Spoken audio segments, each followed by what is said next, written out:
When did you last take your first step of the morning without pain? Without that sharp, stabbing sensation in your heel that makes every single step feel like a challenge? If you're over 60 and mornings feel like walking on broken glass, you are not alone.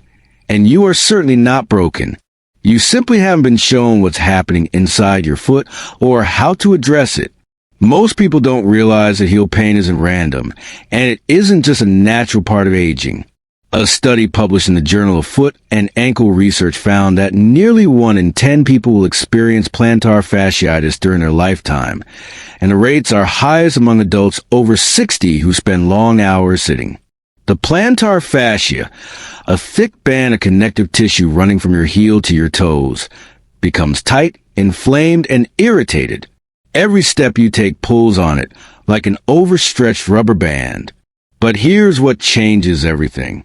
That same study found that targeted stretching and strengthening reduced plantar fasciitis pain by over 70% in just 6 weeks, using simple movements that can be done at home in under 15 minutes. Welcome back to the Senior Health Podcast.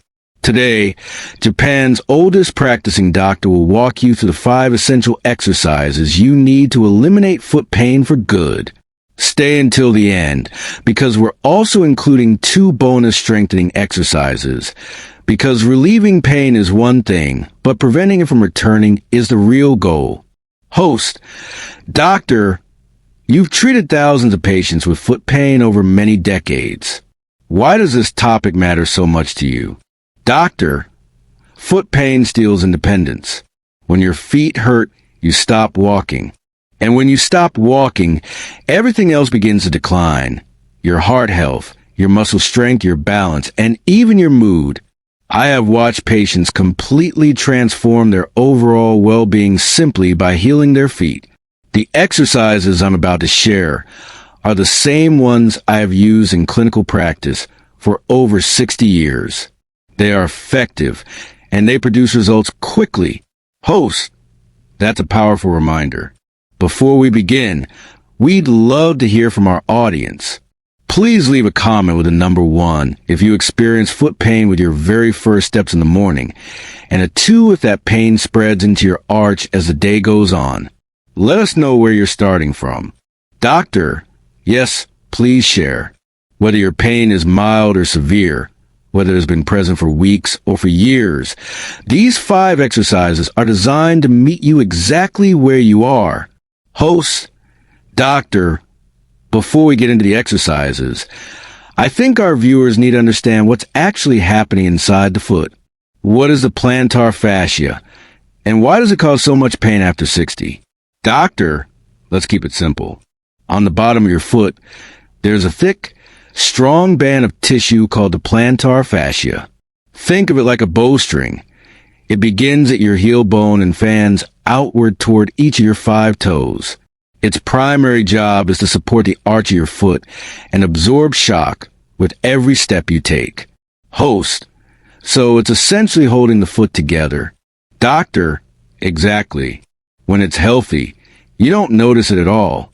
But when it becomes stressed, overstretched, or inflamed, it makes itself known immediately.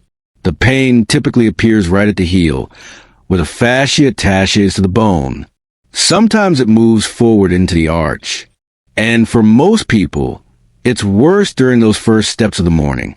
Host, why is that? Why does rest seem to make it worse?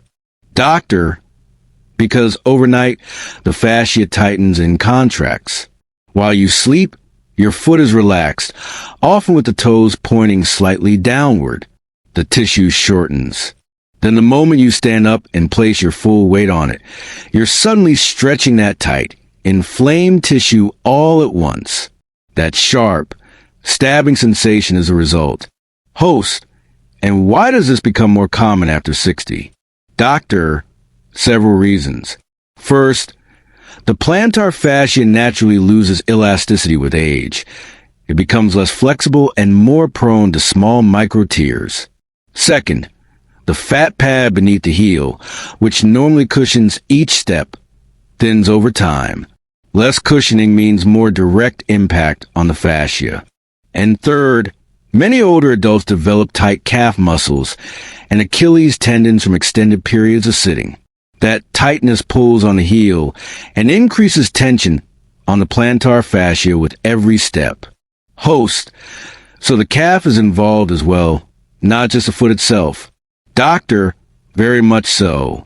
Calf tightness is actually one of the primary drivers of plantar fasciitis. That's why several of the exercises I'll share specifically target the calf and Achilles tendon. We must address the entire kinetic chain, not just the point of pain. Host. That makes a lot of sense. And I imagine there's a weakness component too? Doctor. Correct. The small intrinsic muscles of the foot, the ones that support the arch and control toe movement, frequently become weak from prolonged disuse. When those muscles can't perform their role, the plantar fascia is forced to compensate. It becomes overloaded, and that's when pain develops. Host. So the solution is to stretch what's tight and strengthen what's weak. Doctor. Precisely. The 5 exercises I'm about to share accomplish both. Together, they address the root cause, not simply the symptoms. Before we begin, one important note.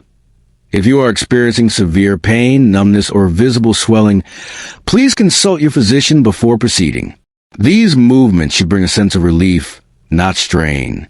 Host, let's begin. What is the first exercise? Doctor, the first thing I recommend to any patient with plantar fasciitis is direct massage of the bottom of the foot. This loosens adhesions, releases tension in the fascia, and promotes blood flow to support healing. There are 3 variations depending on your current pain level. Host, walk us through each option. Doctor, if your foot is acutely painful or inflamed, I recommend a frozen water bottle. Place it in the freezer the night before. In the morning, set it on the floor and slowly roll your foot over it from heel to toe. You get both the mechanical benefit of massage and the anti-inflammatory benefit of cold at the same time. For moderate pain, use a lacrosse ball or a golf ball. The lacrosse ball is larger, so pressure is distributed across a wider surface. It's gentler. The golf ball is smaller, more targeted, and more intense. Personally, the golf ball is my preference. It penetrates deeper into the tissue. Host. How we perform the massage itself. Doctor. Place the ball on the floor. Set your bare foot on top of it. Apply as much weight as you can comfortably tolerate. Then roll the ball slowly from your heel all the way up to the host. What if we come across a particularly tender spot? Doctor. Stay there. When you find a spot that feels especially tight or sore, pause on it. Perform small circular movements or gentle back and forth motions for 10 to 20 seconds before continuing to roll. And even if your pain is concentrated in the heel, massage the full length of the fascia. Tightness in one area always affects the whole structure. Host, how long should we spend on this? Doctor, 2 to 3 minutes per foot until you feel the tissue begin to soften and release. Many of my patients perform this routine first thing in the morning, before those painful first steps. It warms up the tissue and makes standing far more comfortable. Host, that's an excellent way to begin. What comes next? Doctor, now we stretch. The first stretch follows naturally from the massage, while the tissue is still warm. We are going to stretch the plantar fascia directly. Host, what does the movement look like? Doctor, remain seated. Cross your affected foot over the opposite knee so you can reach it comfortably. With one hand, hold the heel and gently push it forward and away from you. This creates a mild flexion at the ankle. With your other hand, wrap your fingers around your toes and pull them back toward your shin. Host, one hand on the heel, one hand pulling the toes back. Doctor, exactly. You are creating length through the entire plantar fascia. You should feel a firm but comfortable stretch along the bottom of the foot. From the heel into the arch, don't force it. Move to the point of stretch, not into pain. Hold for 20 to 30 seconds, release, and repeat 3 times. This is one of the most effective stretches for plantar fasciitis because it directly targets the tissue responsible for your discomfort. Host, that one feels wonderful. What's the third exercise? Doctor, now we address the calf. Remember, calf tightness is a major contributor to plantar fasciitis. When the calf is tight, it pulls on the Achilles tendon, which pulls on the heel, which places stress on the plantar fascia. We need to release that entire chain. Host, how we do that? Doctor, sit on the edge of your bed and extend the affected leg out in front of you. Place a folded towel beneath your calf for support. Now take the ends of the towel and wrap them around the bottom of your foot so the towel cradles your forefoot. Sit upright, keep your legs straight, and gently pull the towel toward you. Host, where should we feel that stretch? Doctor, through the entire back of the calf. It may extend behind the knee. If you angle the towel slightly downward toward your shin, you'll feel it travel into the bottom of the foot as well. That connection is exactly what we're looking for. Hold for 20 seconds and repeat 3 times. You're stretching the full posterior chain in one movement. Host, excellent. Now, let's stand up for the next 2. What is exercise for? Doctor, this one is called the runner's stretch, and it's among my favorites for plantar fasciitis. You'll need a wall for support. Stand facing the wall and step your affected leg back behind you, keeping that rear leg straight. Bend the front leg slightly. Place both hands on the wall at chest height, and lean your body forward until you feel a good stretch through the back of the calf. Host, that sounds like a standard calf stretch so far. Doctor, correct, but here is what makes it specific to plantar fasciitis. Now take your front foot and cross it over, stepping toward the opposite side. If you're stretching the left calf, your right foot crosses toward the left. Then lean into the stretch from that position. Host, what does that adjustment accomplish? Doctor, it directs the stretch toward the inner calf and the arch of the foot, the areas most affected by plantar fasciitis. It also trains your foot to push from a stronger, more stable position known as supination, which reduces stress on the plantar fascia during everyday walking. Hold for 20 seconds and repeat 3 times. Host, now for the 5th exercise, you mentioned this one brings everything together? Doctor, it does. For this one, you'll need a tightly rolled towel. Place it on the floor near a wall. Now prop your toes up onto the rolled towel so they're extended upward, with your heel remaining flat on the floor. From that position, perform the same runner's stretch we just completed. Back leg straight, leaning toward the wall.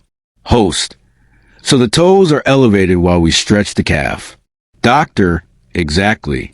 Because your toes are locked in that extended position, the stretch travels directly through the plantar fascia.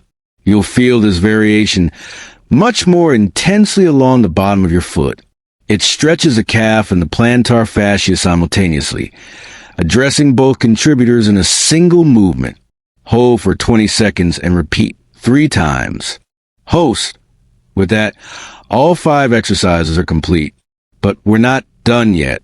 Host, you mentioned 2 bonus exercises that address the root cause and help prevent the pain from returning. Why are these so important? Doctor, because the reason plantar fasciitis keeps recurring for so many people is muscular weakness. The small intrinsic muscles inside the foot become weak from years of wearing supportive footwear and not actively engaging them. When those muscles can no longer support the arch, the plantar fascia absorbs all the load. Strengthening them is essential for long-term relief. Host, let's start with the first bonus exercise. Doctor, this one is called towel scrunches. Lay a small, flat towel on a hard floor. Place your bare foot on the near edge of it. Using only your toes, scrunch the towel toward you. Gather it underneath your foot as you go. Think of it like gripping with your hand, but using your toes instead. Host, Make the movement as large as possible. Doctor, yes. Pull the towel all the way in until it's bunched up beneath your arch. Then reverse the movement. Use your toes to push the towel back out away from you. This directly activates the intrinsic muscles that support your arch. Set a timer for 3 minutes and keep scrunching. It sounds deceptively simple, but your foot will feel it. These muscles are often significantly weak, and this exercise wakes them up quickly. Host, and the second bonus exercise, Doctor, this one is heel raises, but with a specific variation. Take a tennis ball or scrunch a small towel into a firm ball and place it on the floor. Squeeze it between your heels by pressing them together. From that position, slowly rise up onto your toes, then lower yourself back down with full control. Host, what does holding the ball between the heels add to the movement? Doctor, it shifts your weight toward the outside.